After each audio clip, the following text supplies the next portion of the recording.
Latest videos کو حاصل کرنے کے لیے ہمارے چینل کو سبسکرائب کریں اور بیل آئیکن کو ضرور دبائیں۔ حضرت عمر رضی اللہ تعالیٰ عنہ خلیفہ ثانی، آپ کی جب خلافت کا تیسرا روز آیا تو کچھ یتیم بچیاں آپ کے پاس آئیں، حضرت عمر کے پاس، اور کہنے لگی کیا آپ ابھی خلیفہ وقت بنے؟ تو آپ نے کہا کہ ہاں میں ہی۔ انہوں نے کہا آپ عمر ہیں؟ تو انہوں نے کہا ہاں میں ہی عمر ہوں۔ تو ان بچیوں نے کہا کہ آپ ہمارے ساتھ ہمارے گھر چلیں، تو آپ ان کے ساتھ ان کے گھر کی طرف چل دیے۔ راستے میں آپ نے پوچھا کہ آخر کیا ماجرا ہے، کہاں لے کر جا رہی ہو، کیا ہوا ہے؟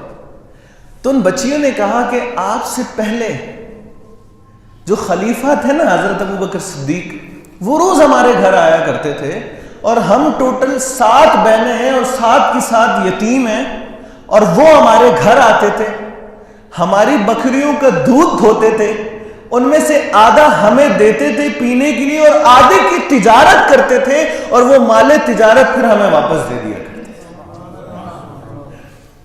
تو آپ نے راستے میں یہ جملے ارشاد فرمائے کہ صدیق میرے لیے خلافت کا راستہ انتہائی مشکل اور دشوار کر کے چلے۔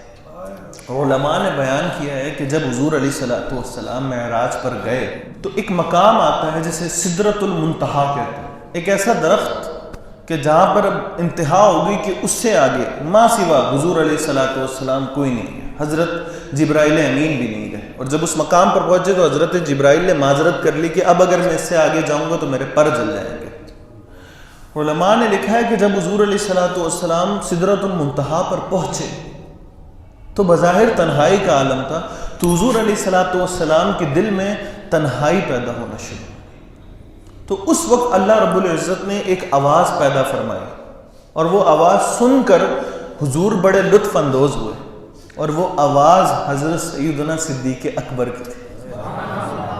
وہ مقام جہاں پر سب کی انتہا ہو گئی، وہاں پر محبوب کے دل کو مزہ دینے کے لیے جس شخص کی آواز کو پیدا کیا گیا، وہ آواز حضرت سیدنا صدیق اکبر رضی اللہ تعالیٰ۔